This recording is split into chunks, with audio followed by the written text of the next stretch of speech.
ज्ञान मत दीजिए, मुझे ये कबूतर दीजिए। कबूतर तो मैं तुम्हें नहीं दे सकता, क्योंकि मैंने इसे इसकी रक्षा का वचन दिया है। और ये राजा भोज का वचन है, जो कभी खाली नहीं जाता।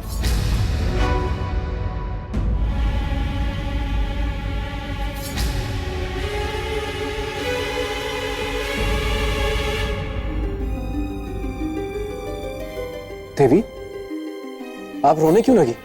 क्योंकि आप मेरे भूखे बीमार पति के साथ अन्याय कर रहे हैं। अन्याय? कैसे?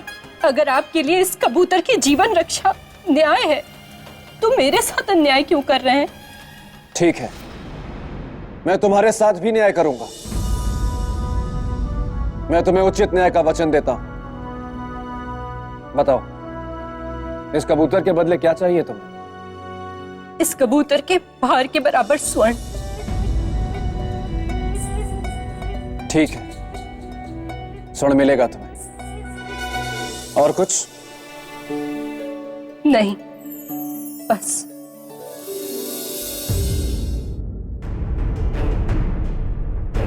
राजन, आप एक बार पुनः विचार कर लें। राजा भोज का निर्णय अडिग है। यही तो समस्या है कि इनका निर्णय अडिग होता है, और अब मेरे मित्र विक्रमादित्य के सिंहासन को पाने का निर्णय करके बैठ गए, और मैं इन्हें डिगा नहीं पा रहा हूं, जबकि मैं हूं बेताल, गलने नहीं देता किसी की हाँ? नहीं नहीं नहीं नहीं, वो क्या है मेरे परम प्रिय पेड़? अचानक मुझे याद आया कि ये वाक्य कि मैं हूं बेताल, गलने नहीं दूंगा किसी की दाल, मैंने सबसे ज्यादा बार जिससे कहा, उसी की दाल किसी और की पतीली में गल गई। हाँ, सौंदर्य लेखा की ही बात कर रहा हूं। वो आई तो थी मेरे साथ गृहस्थी की रोटी पकाने, लेकिन अब विवाह कुंडल के साथ प्रेम की पूरियां पकाएगी। विवाह कुंडल। मुझे कोई फर्क नहीं पड़ता, मुझे क्या, तुम भी ना मेरे परम प्रिय पेड़, पता नहीं कब क्या क्या चर्चाएं छेड़ देते हो। ठहरो, अभी मुझे देखने दो कि राजा भोज ने कबूतर के बदले में कितना स्वर्ण दिया।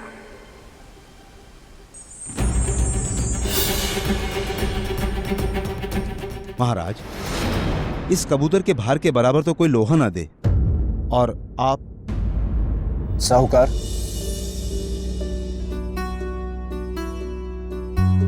जीवन चाहे किसी का भी हो, जीवन अनमोल होता है। जीवन के सामने कुबेर का भंडार भी कम है। जैसी आपकी इच्छा महाराज। आइए, रखिए इस कबूतर को तराजू में।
ये कैसा जादू है?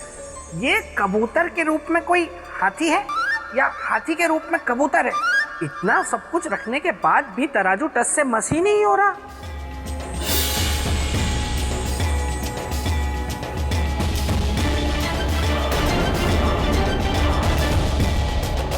ये क्या कर रहे हैं महाराज? आप तो मुकुट उतारने का अर्थ जानते हैं।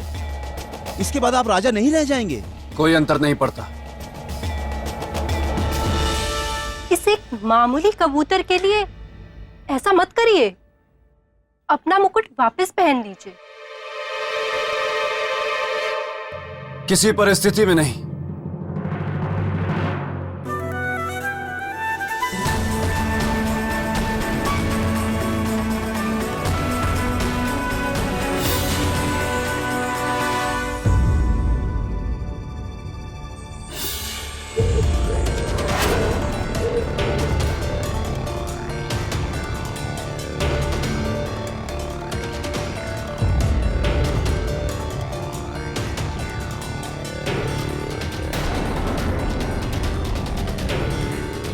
अब क्या करेंगे?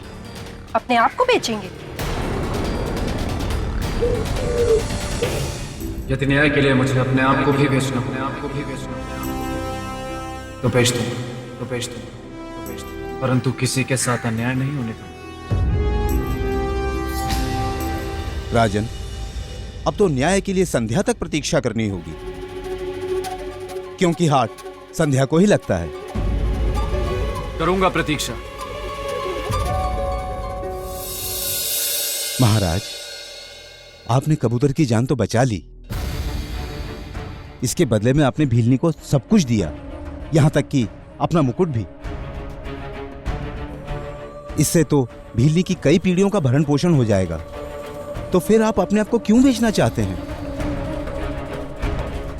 ताकि मैं भिल्ली और कबूतर दोनों के साथ समान न्याय कर सकूं। क्या ऐसा करना इतना आवश्यक है?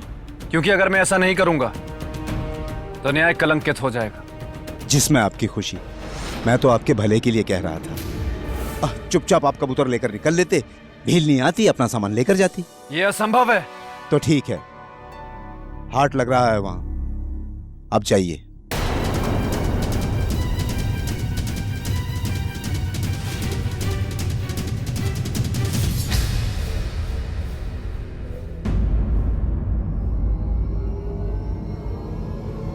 उसे धर्म और न्याय के मार्ग से डिगाना संभव नहीं।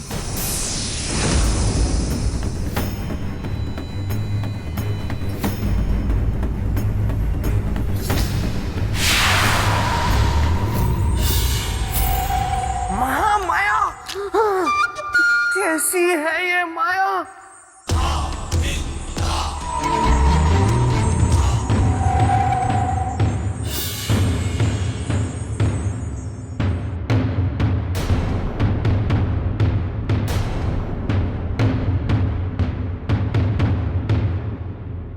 नगरवासियों, मैं यहां खुद को बेच रहा हूं, इसलिए मैं आप सबसे निवेदन करता हूं कि मेरी ऊंची से ऊंची बोली लगाएं और मुझे अपना सेवक बनाएं।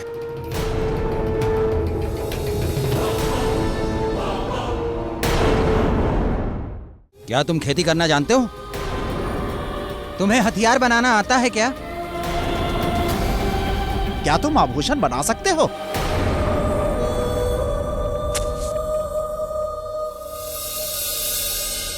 नहीं, पर आप मुझे अवसर देंगे तो मैं सीख लूंगा। तुम्हें कोई नहीं सिखाएगा भाई, क्योंकि तुम्हें इस काम का अनुभव नहीं है। चलो भाई चलो, ये व्यक्ति हमारे किसी काम का नहीं। चलो चलो भाई, चलो भाई, चलो चलो, किसी काम का नहीं। चलो। अरे आप कहां जा रहे हैं? अरे आप लोग ऐसे नहीं जा सकते। अरे मेरा मूल्य तो लगाओ, मैं अपने आप को बेचना चाहता हूं। मेरा मूल्य लगाइए। क्या इस नगर में कोई भी नहीं है जो मुझे खरीद सके?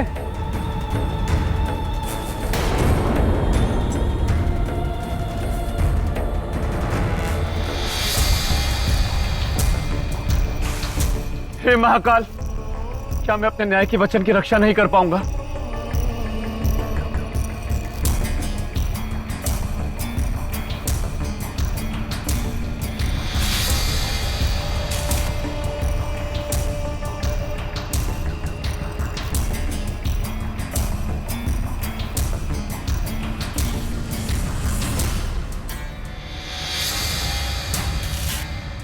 सुना है यहाँ कोई विकराल। कौन है वो भाई?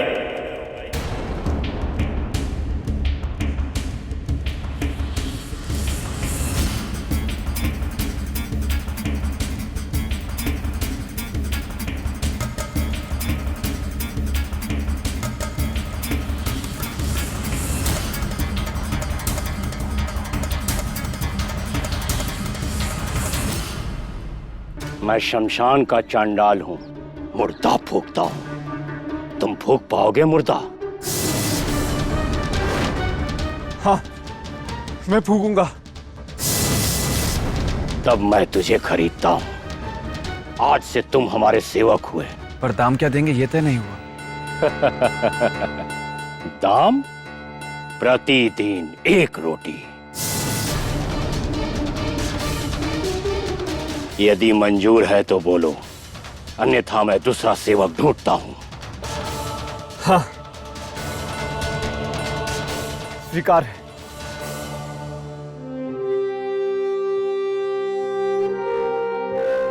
इसे कहते हैं जात भी गवाना और भात भी ना खाना।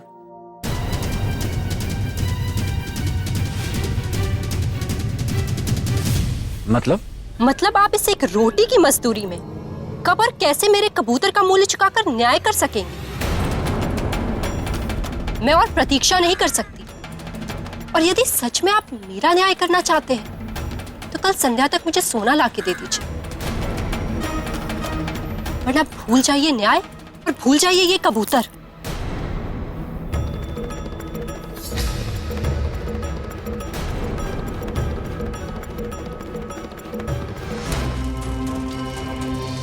दास, अब से यही शमशान तेरी कर्मभूमि है। यहाँ चिता जलाने की तैयारी से लेकर चिता जलाने का, कर वसूलने का कार्य सब तुझे ही करना होगा, बिना किसी दया मया के। और जो कर न दे उसकी चिता नहीं जलाना,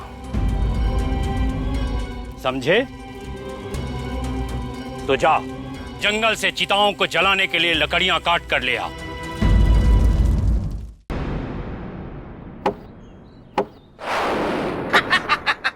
राजन, बेताल, आप यहाँ? मैं आपकी कुछ सहायता करूं? इससे?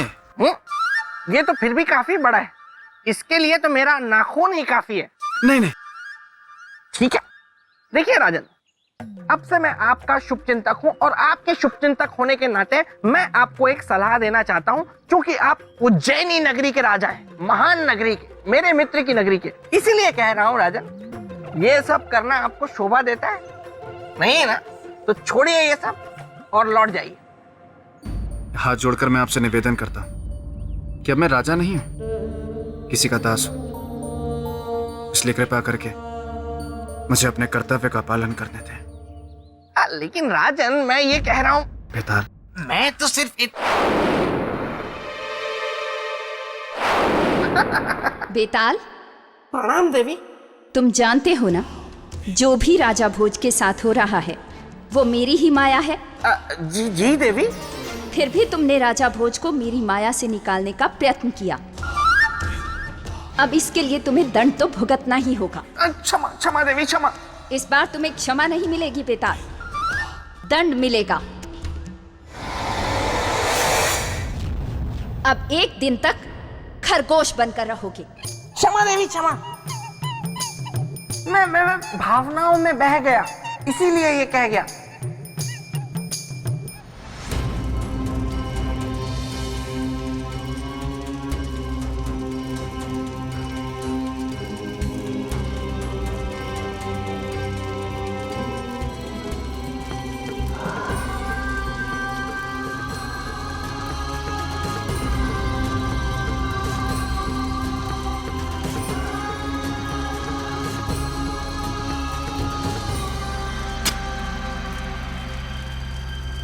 सेवक, कितना कमाया?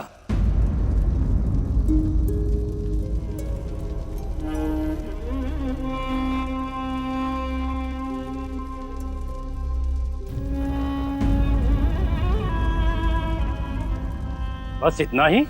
नहीं स्वामी, आज कमाया तो बहुत कुछ है, पर आपको दे नहीं सकता। क्यों?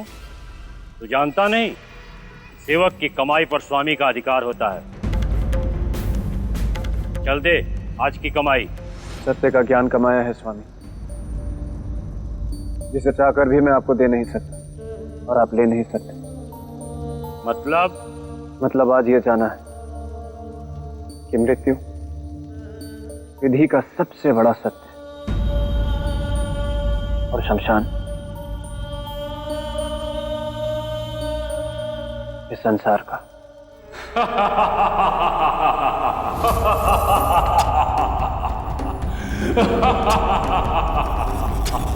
तू तो बड़ा ज्ञानी है रे। अच्छा तो एक बात बता, जब शमशान ही जीवन का सत्य है तो मनुष्य इसे नगर के बाहर बनाता क्यों है? क्योंकि वो इस सत्य का सामना करने से डरता है। अरे वाह, ऐसी ज्ञान की बातें तो आज तक मैंने किसी से नहीं सुनी है रे। तू तो बड़ा बुद्धिमान है रे। ये ले रोटी, ये तेरी आज की कमाई। जा खा ले, बहुत भूख लगी होगी।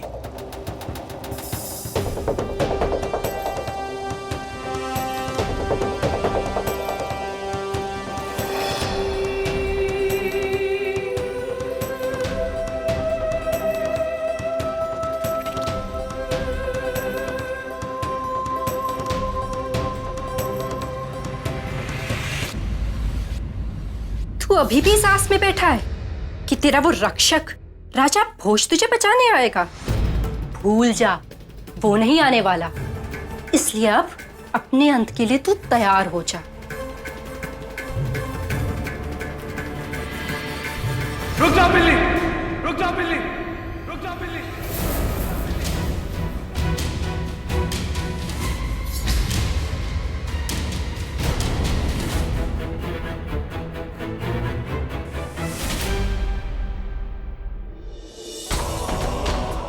तुम्हारा न्याय करने मैं आ गया।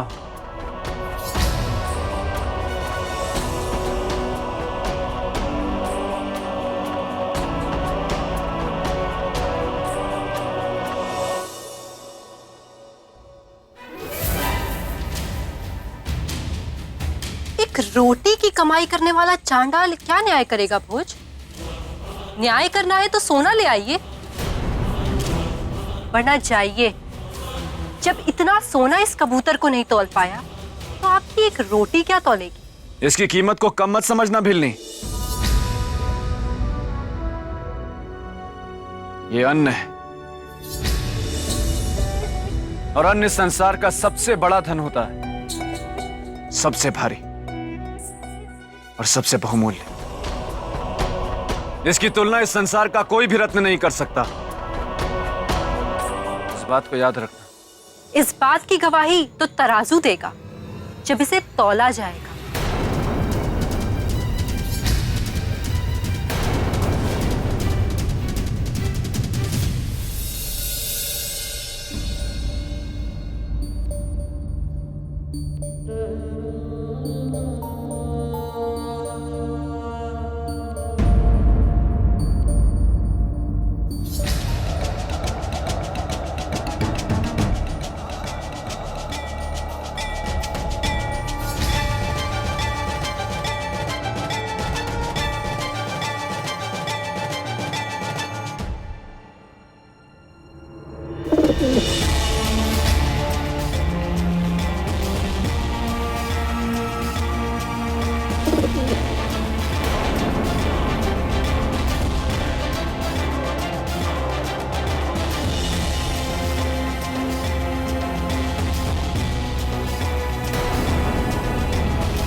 ये महामाया ने मुझे कौन सी दुविधा में डाल दिया।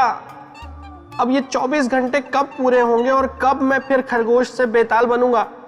कहीं राजा भोज सिंहासन पाने की दाल गला ना ले। देखूं तो वो है कहां। खरगोश की आंखें भी छोटी होती है। देवी, मैंने अपने वचन के अनुसार आपका न्याय कर दिया है। अब ये सब कुछ आपका है, इसे स्वीकार करें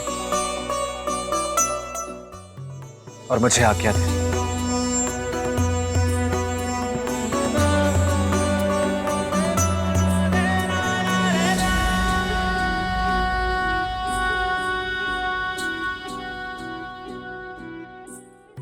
जय महाकाल, जय महाकाल। आपने मेरे न्याय के वचन की रक्षा की। आपको कोटि कोटि धन्यवाद। राजन, आप धन्य हैं। मुझे अब ये सब नहीं चाहिए। आपने मनुष्य और पशु दोनों को न्याय के तराजू में बराबर तोला। मेरे लिए इतना ही बहुत है। मैंने आज तक आप जैसा न्याय राजा नहीं देखा। आपकी जय हो राजन।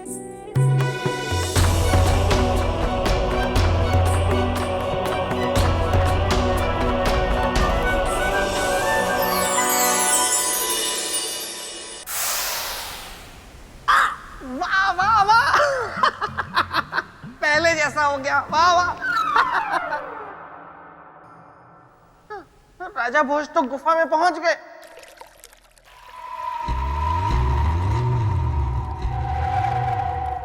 महामाया, नहीं नहीं नहीं नहीं नहीं, इनके सामने मैं नहीं जाऊंगा वहां, वरना पता नहीं इस बार मुझे क्या बना देंगी।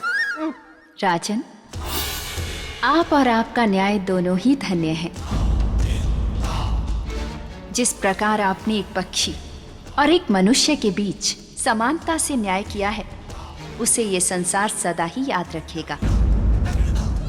न्याय की कसौटी पर आप खरे उतरे हैं राजन। अब आप सिंहासन की ओर कदम बढ़ा सकते हैं। अरे अरे नहीं नहीं नहीं नहीं, ऐसे कैसे सिंहासन की तरफ कदम बढ़ा देंगे राजा भोज। मैं हूं बेताल, गलने नहीं दूंगा इनकी दाल। राजन, मैं आ गया। देखिए राजन, मेरी बात मानिए, लौट जाइए। आप पहले भी 3 बार प्रयत्न कर चुके हैं, लेकिन कोई फायदा हुआ नहीं ना, इसीलिए कहता हूं मेरी बात मानिए, लौट जाइए। ठीक है बेटा। ठीक है।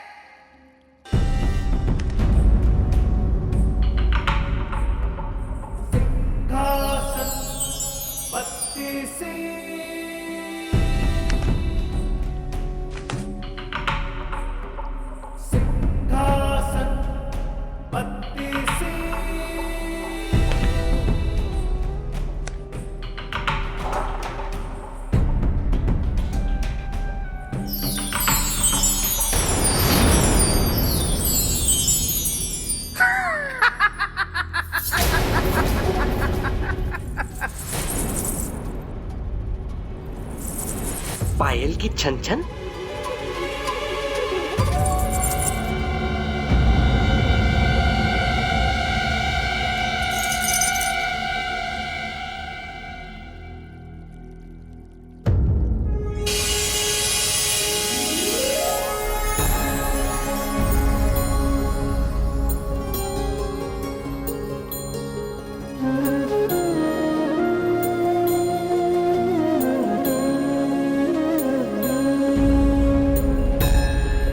कौन है देवी आप?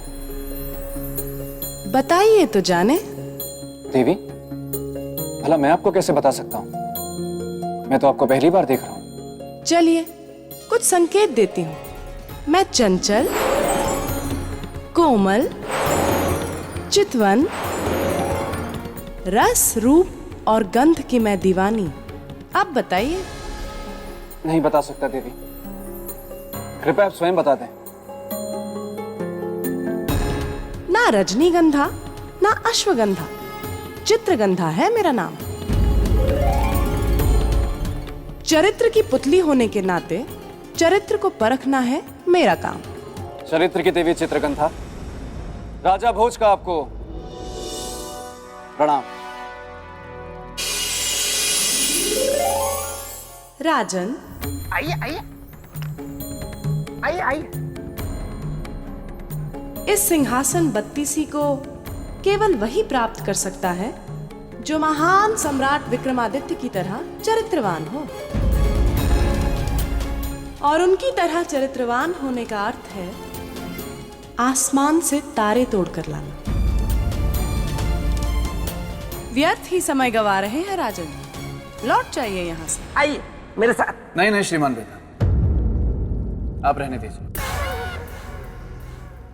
देवी क्षमा करिएगा, भले ही आपकी दृष्टि मैं सिंहासन के योग्य ना, पर जब यहां तक आया तो सम्राट विक्रमादित्य की चरित्र की कथा को सुने बिना नहीं जाऊं। ठीक है, तो फिर सुनिए। एक समय की बात है, इंद्र ने स्वर्गलोक में एक सभा का आयोजन किया। उस सभा में यह तय किया जाना था कि संसार में सर्वश्रेष्ठ गुणों का प्रतीक कौन है। आदरणीय ऋषिगण, इस सभा के आयोजन का उद्देश्य है गुणों के आधार पर प्रतीक स्वरूप मनुष्यों की घोषणा। जिस प्रकार सब देव किसी न किसी शक्ति के प्रतीक हैं, उसी प्रकार पृथ्वी लोक के मनुष्य भी किसी न किसी गुण के प्रतीक हैं। अब मैं गुरु बृहस्पति देव से आग्रह करूंगा कि गुणों के प्रतीक रूप उन मनुष्यों की घोषणा करें। संसार में चरित्र के प्रतीक हैं चक्रवर्ती सम्राट विक्रमादित्य। ये कैसी अर्थहीन बातें कर रहे हैं देवगुरु बृहस्पति? एक राजा चरित्र का प्रतीक नहीं हो सकता, वो विलासिता का प्रतीक है। और आप हम ऋषियों का अपमान कर रहे हैं, घोर अपमान कर रहे हैं। यदि आपको लगता है कि विक्रमादित्य चरित्र का प्रतीक है, तो उसे इसकी परीक्षा देनी होगी, और मैं स्वयं लूंगा उसकी परीक्षा।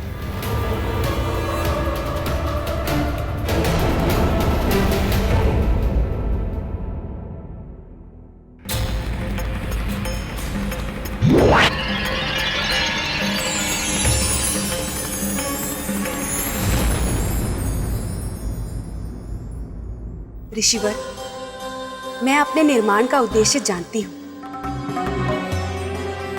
और ये भी जानती हूँ कि मोहिनी की शक्ति से आज तक कोई नहीं बच पाया है।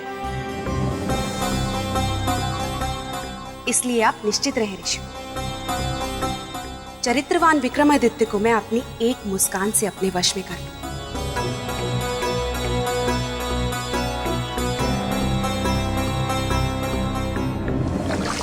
ओम सूर्य देवाय नमः। ओम सूर्य देवाय नमः। ओम सूर्य देवाय नमः। ओम सूर्य देवाय नमः। ओम सूर्य देवाय नमः। सम्राट विक्रमादित्य, आज तुम्हारा धर्म, तुम्हारी भक्ति और तुम्हारा चरित्र सब मेरे रूप के बहाव में बह जाएगा। ओम सूर्य देवाय नमः। ओम सूर्य देवाय नमः। ओम सूर्य देवाय नमः। ओम सूर्य देवाय नमः। ओम सूर्य देवाय नमः। ओम सूर्य देवाय नमः। ओम सूर्य देवाय नमः। ओम सूर्य देवाय नमः।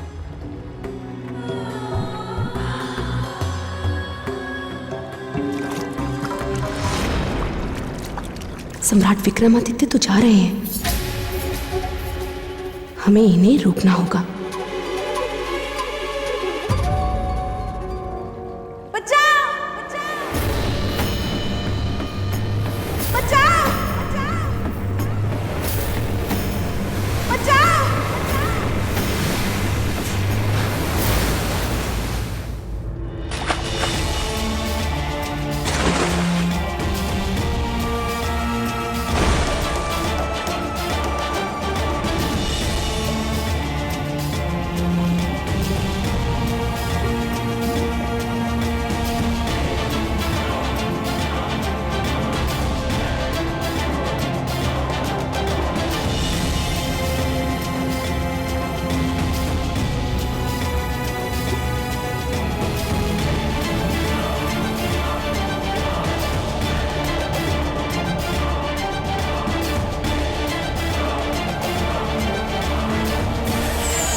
राजन, क्या एक पुरुष के चरित्र पतन के लिए केवल स्त्री दोषी होती है?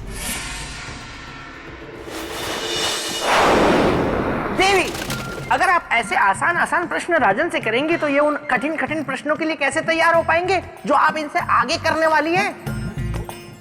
राजन, जरा इधर आइए। आगे आपसे जो प्रश्न देवी करने वाली है वो बहुत ही भयानक, भयंकर, जटिल, जड़ियल, कठिन प्रश्न आने वाले हैं। अपने सम्मान का जुलूस निकलवाने से अच्छा है यहां से निकल चलिए। घोड़ा उड़ गया है, बाहर घास खा रहा है। बेताल, तुम अपनी हरकतों से कभी बाज नहीं आओगे। तुम्हारा यहाँ रुकना ठीक नहीं है। नहीं नहीं देवी, मैं एकदम शांत रहूंगा। तुम्हारी प्रेत भूमि में तुम्हारी कमी खल रही है। नहीं खल रही है। तो राजन, क्या उत्तर है आपका? देवी, चरित्र का पतन स्त्री से नहीं, मन में उठ रही काम वासना, मद, मोह, लोभ, इन सब के कारण होता है। जिस मनुष्य ने इस पर विजय पा ली वही सच्चा पुरुष है। तो ठीक है, देखते हैं सम्राट विक्रमादित्य अपनी काम वासना, मद, लोभ पर विजय पा सके या नहीं।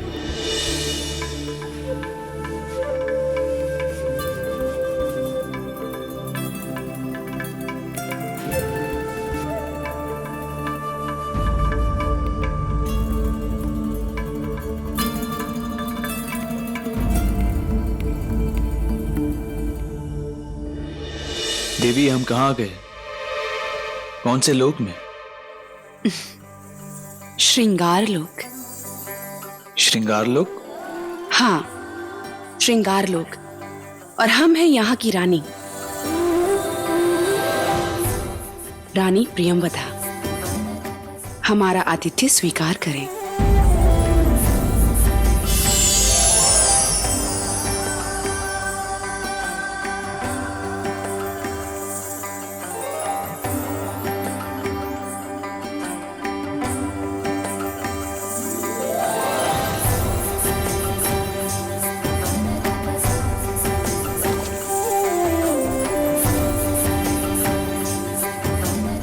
इस स्वागत के लिए बहुत धन्यवाद देवी, किंतु हमें पृथ्वीलोक वापस जाना होगा। क्षमा करें सम्राट, किंतु अब ये संभव नहीं। दासियों, सम्राट को हमारे रंग महल में ले आओ। देवी, हम रंग महल नहीं, यहां से वापस पृथ्वीलोक जाएंगे।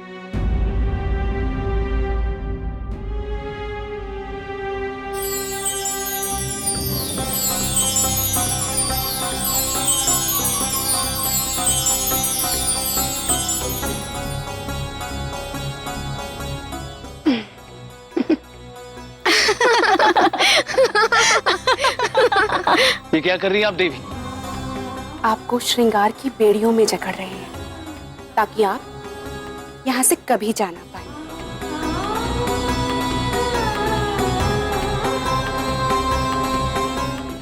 देवी, क्या प्रियंवदा सम्राट विक्रमादित्य को प्रेम की बेड़ियों में बांध पाए? आपको क्या लगता है राजन? मुझे तो लगता है ऐसी कोई भी बेड़ी नहीं बनी है जो सम्राट विक्रमादित्य को बांध पाए। सही कहा राजा भोज। अरे जिस सम्राट को संसार की कोई बेड़ी नहीं जकड़ पाई, उसे ये श्रृंगार की बेड़ी क्या जकड़ेगी? पर ये बात इस प्रियंवदा को कौन समझाए? अच्छा होता अगर ये रूपमती होने के साथ साथ बुद्धिमती भी होती। बस बेताल, ये मैं कल से क्या सुन रहा हूं? क्या सुन लिया तुमने मस्तिष्क कुमार? यही किस्सा से सौंदर्य लेखा बस विवाह कुंडल से शादी कर रही है। अब तुमसे क्या छुपाना मेरे मित्र, बुरा तो मुझे भी बहुत लग रहा है, क्योंकि जब भी वो यहाँ आती थी ना तो मेरे प्रेत भूमि में रंग बिखर जाते थे। तुम तो ये तुम्हारी शरारत थी, ये छल है, ये छल है। तुमने मेरे मित्र का रूप धरकर मुझे छला है। हाँ मेरे प्यारे बेताल, वरना ऐसे थोड़ी ना तुम गलने देते मेरे प्रेम की दाल। हाँ, मैं तो पहले ही समझ गया था कि मेरे मित्र मस्तिष्क कुमार के रूप में तुम आई हो, मैं ऐसे जाल में फंसने वाला नहीं हूँ।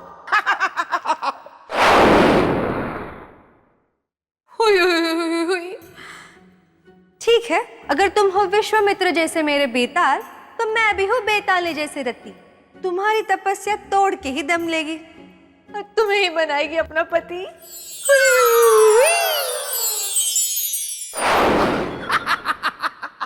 ये तो मेरी तपस्या नहीं भंग करवा पाई, लेकिन अब देखता हूं मेरे मित्र के चरित्र की तपस्या भंग करने के लिए प्रियंवदा ने क्या किया। हर संभव प्रयत्न किया गया महान सम्राट विक्रमादित्य को लुभाने का, और ले गया उन्हें रंग महल में।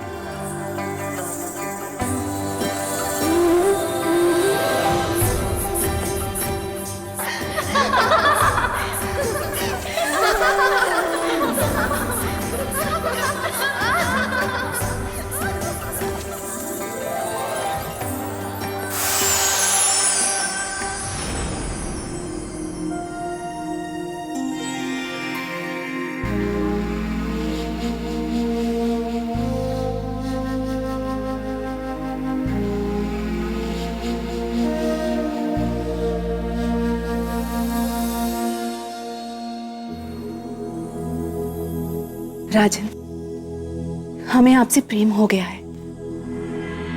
परंतु हमें आपसे सहानुभूति है। क्यों? प्रेम क्यों नहीं? क्योंकि आप हमारे प्रेम के योग्य नहीं है। क्यों? आप में हृदय नहीं? हमारे पास हृदय है देवी, परंतु हमारे हृदय में हमारी पत्नी है। भूल जाइए उन्हें और हमारे साथ यहाँ श्रृंगार लोक में वास कीजिए। चिरयौवन के स्वामी रहेंगे और कभी बूढ़े नहीं होंगे। अपने यौवन के लिए हम अपने चरित्र का त्याग नहीं करेंगे देवी। राजन, ये जो बात आपने अभी इतने विश्वास से कही है, यदि हम आपको छू भर भी लेना तो आपका ये विश्वास ओस की बूंद की भांति उड़ जाएगा और आप सब कुछ भूल जाएंगे सदा सदा के लिए और खो जाएंगे केवल हमारे प्रेम के भंवर में। तो लीजिए, आप अपनी इच्छा पूरी कीजिए देवी।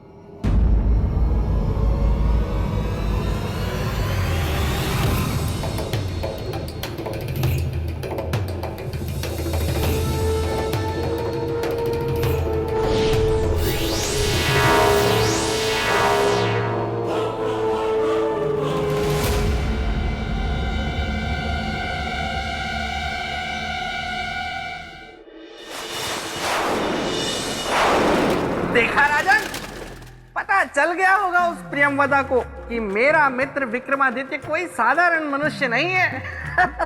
खा गई ना प्रियंवदा झटका। बिल्कुल सत्य कहा आपने बेताल। देवी, मैं आपसे बहुत प्रसन्न हूँ। कम से कम किसी बात पे तो आपने मुझसे सहमति जताई। मैं तो आपकी हर बात से सहमत हूँ, और उस बात से खास कर जिसमें आप कहती हैं कि राजा भोज मेरे मित्र के सिंहासन के योग्य नहीं है। योग्यता का प्रमाण पत्र आपको देने की जरूरत नहीं है बेताल। तो राजन, क्या आपको पता है कि प्रियंवदा को सम्राट को स्पर्श करते ही झटका महसूस क्यों हुआ? इसका कारण जानते हैं? यह हमारी पत्नी का प्रेम है देवी, और उन्हें दिया हुआ वचन देवी। राजन, आज ऐसा पहली बार हुआ है कि प्रियंवदा के रूप और श्रृंगार के भ्रम को किसी ने तोड़ा है।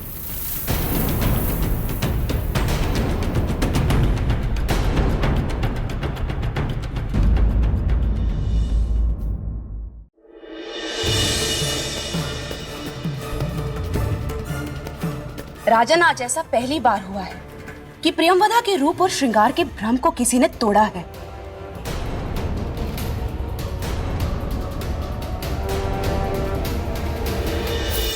अद्भुत देवी, ये एक सच्चे पुरुष का ही चरित्र था जिसे कोई अन्य स्त्री छू भी नहीं सकी। सत्य कहा आपने राजन। परीक्षा मनुष्य के भीतर छुपी योग्यता को बाहर ले आती है। कुछ ऐसा ही हुआ सम्राट विक्रमादित्य के साथ। उस प्रियंवदा की परीक्षा सम्राट विक्रमादित्य के चरित्र के गुण को बाहर ले आई और वे उस परीक्षा में सफल भी हुए। देवी, मुझे बार बार ऐसा क्यों लग रहा है कि आप मेरी परीक्षा ले रहे हैं? मान लीजिए यदि ऐसा ही हुआ तो आप परीक्षा में हो जाएंगे असफल, क्योंकि आप कोई मेरे मित्र विक्रमादित्य की तरह महान थोड़े हैं। राजन, क्यों अपने बने बनाए सम्मान को धूमिल कर रहे हैं? आप कह दीजिए कि आपने हार मान लिया और अब आप उज्जैनी लौट जाएंगे। हाँ राजन, आपका प्रश्न ये था कि कहीं ऐसा तो नहीं है कि मैं आपकी परीक्षा ले रही हूँ। मेरा जवाब ये है कि मान लीजिए यदि ऐसा ही है तो मैं इतना कहूंगा कि केवल रूप चरित्र की कसौटी नहीं होती, श्रृंगार से प्रेम नहीं होता। श्रृंगार से व्यक्ति केवल आकर्षित होता है, और आकर्षण प्रेम का प्रथम अध्याय। तो कहने का अर्थ ये है कि सम्राट विक्रमादित्य आकर्षित हो चुके थे उस प्रेमवदा पर? नहीं, परंतु प्रेमवदा के प्रेम निवेदन में असफल होने के कारण उनकी परीक्षा और भी कठिन होने वाली थी, क्योंकि प्रेम में असफल प्राणी किसी भी सीमा को पार कर सकता है। सत्य कहा राजन आपने। हमें शीघ्र ही इस लोक से बाहर निकलना होगा, परंतु बाहर जाने का रास्ता दिख नहीं रहा है।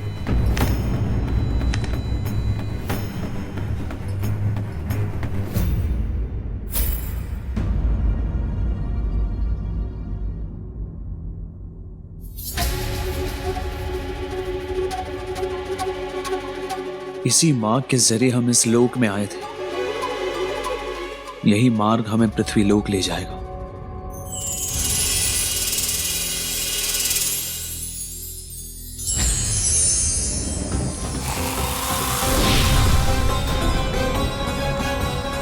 राजन, ये श्रृंगार लोक है।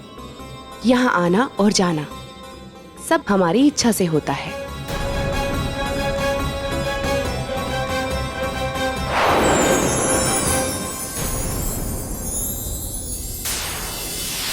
ये काम वासना का बाण है।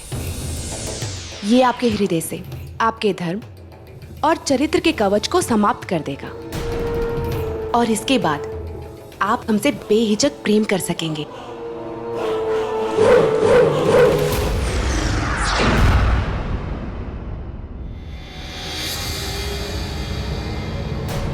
राजन, ये प्रेम बाण है। इसके लगते ही आप अपने मन मस्तिष्क से अपनी पत्नी की सारी यादें मिटा देंगे।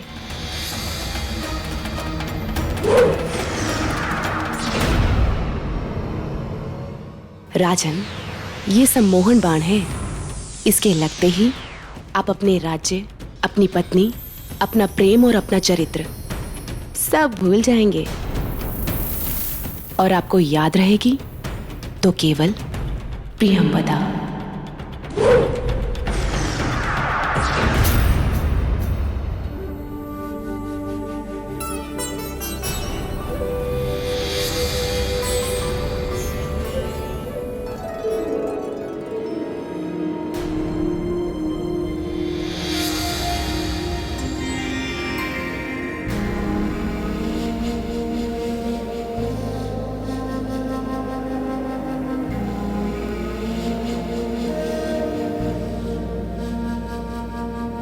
सम्राट, अब आपके चरित्र की सारी सीमाएं, आपके सारे बंधन टूटेंगे, और आप केवल मुझसे बन जाएंगे।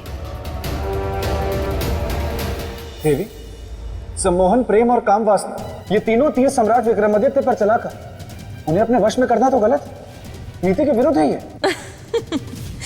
राजन, प्रेम नीति कहाँ देखता है? ये बाण जो सम्राट विक्रमादित्य पर चलाए थे, ये तो वही बाण है जो साक्षात महादेव पर कामदेव ने चलाए थे। मोहिनी बाण, इनसे कोई नहीं बच पाया।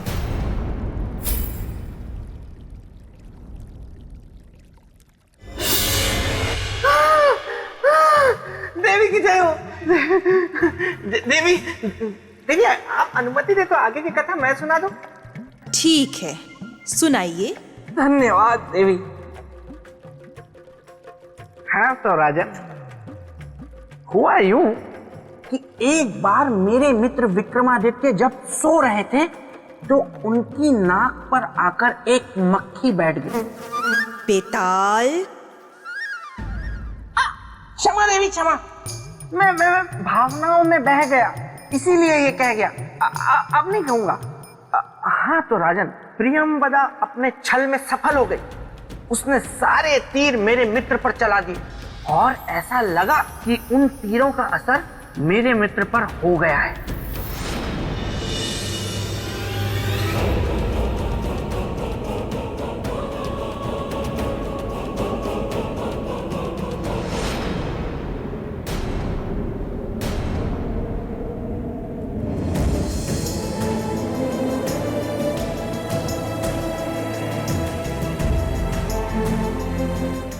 देवी, जिस मोहिनी बाण का उपयोग करके आपने हमारे चरित्र को भ्रष्ट करना चाहा, हमारे मन मस्तिष्क से हमारी पत्नी को हटाना चाहा, वो केवल हमारी पत्नी ही नहीं परंतु हमारे चरित्र और हमारे प्रेम की रक्षा कवच है, जो हर पल हमारे साथ है। अगर आपको यकीन नहीं आता तो अपनी दृष्टि घुमाएं और देख लीजिए।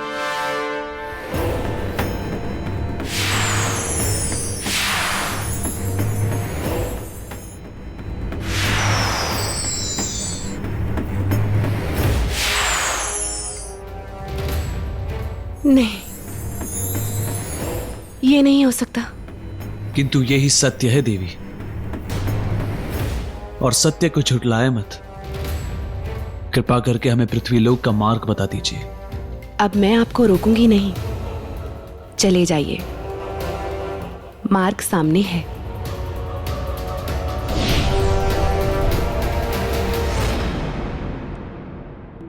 किंतु जाने से पहले मैं आपको एक सत्य अवश्य कहूंगी। कहिए। आपके चरित्र के सामने मेरा रूप हार गया राजन। जाइए, चले जाइए।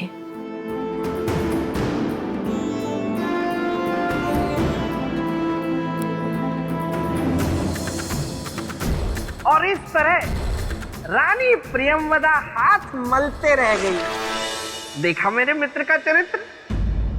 प्रियंवदा बस विक्रम को जाते हुए देखती रही।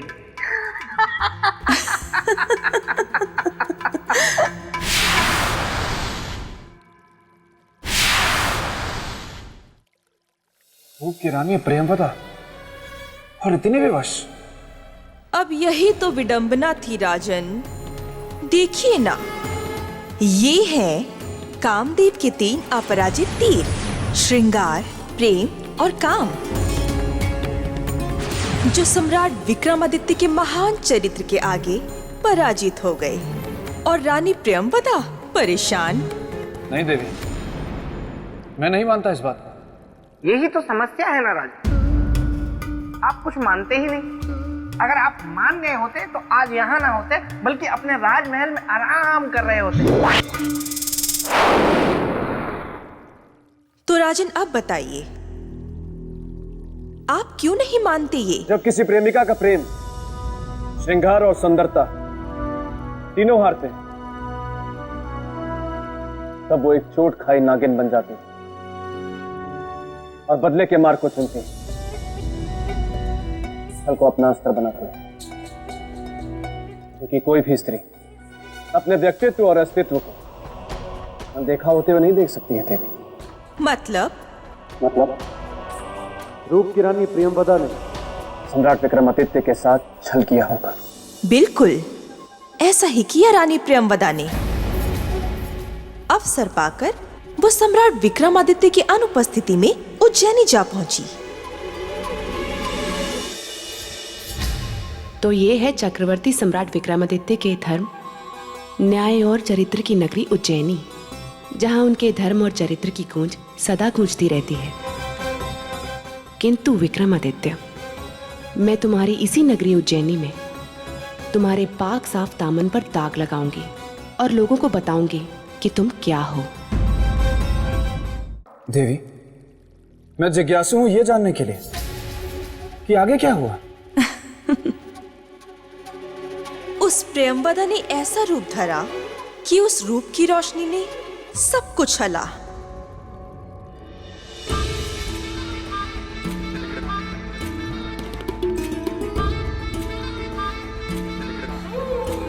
क्यों मिलना चाहती है आप महारानी से? प्रयोजन क्या है मिलने का? ये बात केवल हम महारानी से कहेंगे, किसी अन्य से नहीं। तब तो आप महारानी जी से नहीं मिल सकती हैं। ये एक सन्यासिनी का अपमान है और याद रखिएगा, इसका परिणाम आपको भुगतना पड़ेगा। अलग निरंजन।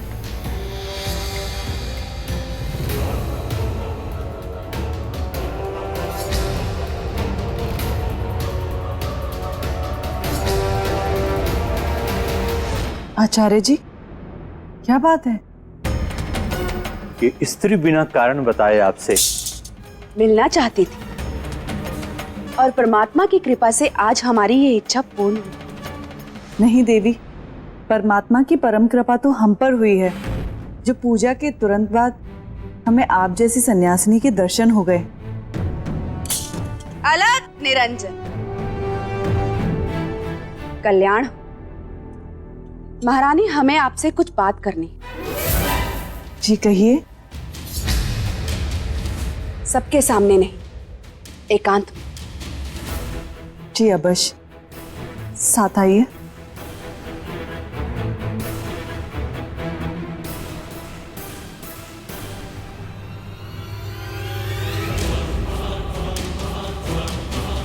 राहु काल में एक अपरिचित इंसान का महल में प्रवेश।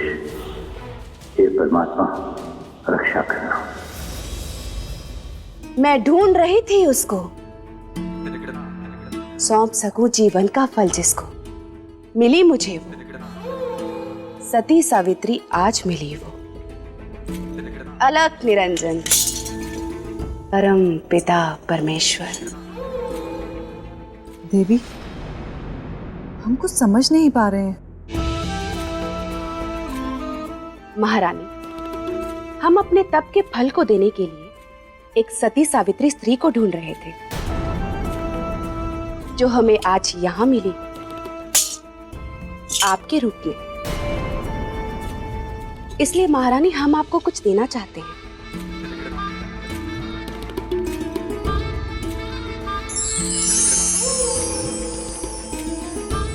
महारानी, हमारे तप के इस फल को ग्रहण कीजिए। इससे आपकी सुंदरता कभी कम नहीं होगी और आपके यौवन पर बुढ़ापे की छाया कभी नहीं पड़ेगी। लीजिए। ये तो हमारा सौभाग्य है कि आपने हमें इस योग्य समझा,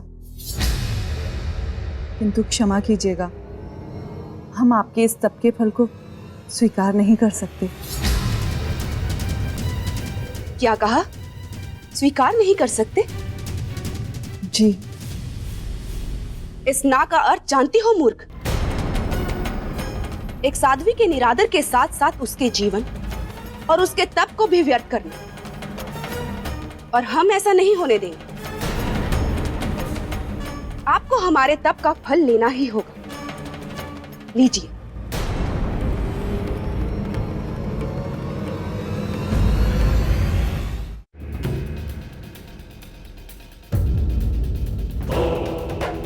ये प्रश्न कुंडली बताएगी उस सन्यासिनी के आने का उद्देश्य।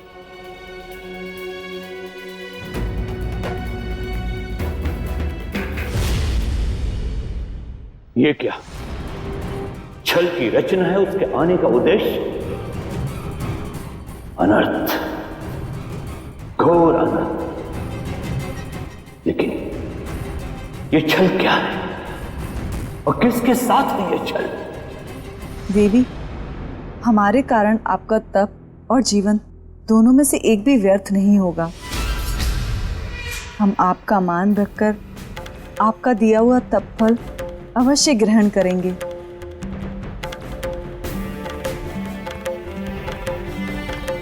क्या बात है देवी, आपकी आंखों में आंसू? कुछ नहीं। कुछ तो है, बताइए ना। हमने भी तो आपकी बात मानी, तो क्या आप हमारी बात नहीं मानेंगी? कहना शोभा नहीं देगा और हम आपकी दृष्टि में गिर जाए। कभी नहीं। आप हमारे लिए आदरणीय हैं, निसंकोच कहिए। आज आपके रूप और सौंदर्य को देखकर हमारे मन में एक भावना जागी। कुछ पल के लिए ही सही, मुझ में भी आपसे रूपवती बनने का मोह जाग गया। कृपया कुछ पल के लिए आप अपना सौंदर्य मुझे देंगी।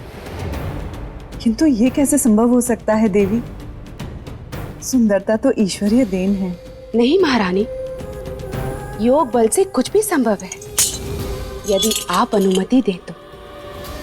यदि ये संभव है तो अनुमति है देवी। जब आपने अपने जीवन भर के तप के फल को हमें सौंप दिया, तो क्या हम कुछ पल के लिए अपना रूप, अपना सौंदर्य आपको नहीं दे सकते? सहर्ष लीजिए।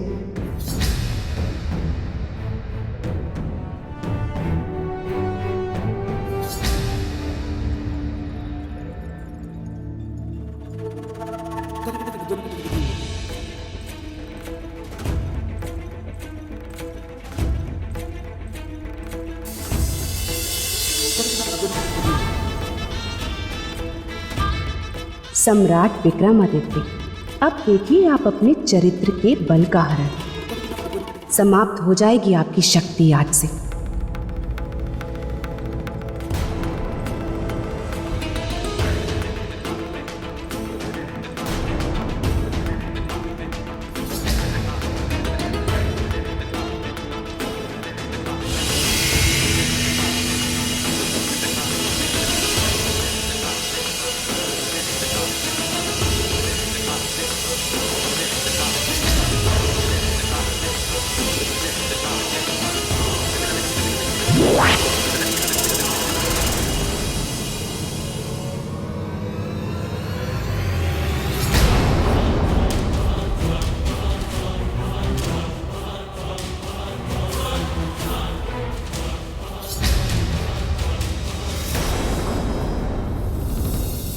मीरामीर जी, क्या बात है?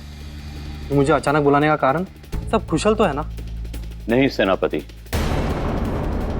आज महारानी से मिलने एक सन्यासिनी आई है। ये तो शुभ ही हो गया। साधु सन्यासी का सत्संग तो सद्गुण का संकेत। परंतु वो सन्यासिनी सच्ची सन्यासिनी नहीं है। यदि ऐसी बात है तो हम चलकर उसे पकड़ लेते। यही तो समस्या है सेनापति, इस संदेह के बाद भी हम उसे पकड़ नहीं सकते। क्यों नहीं पकड़ सकते? ये मुद्दा तो राज्य और राजमहल की सुरक्षा से जुड़ा है। सुरक्षा से अवश्य जुड़ा है, किंतु समस्या ये है कि सम्राट यहां पर नहीं है। चरित्रवान सम्राट विक्रमादित्य, तुम्हारी रक्षा कवच, तुम्हारी पत्नी के रूप को मैंने छीन लिया, ले लिया बदला अपने आप को ठुकराए जाने का। और अब मैं रहूंगी तुम्हारे संग, तुम्हारी पत्नी बनकर।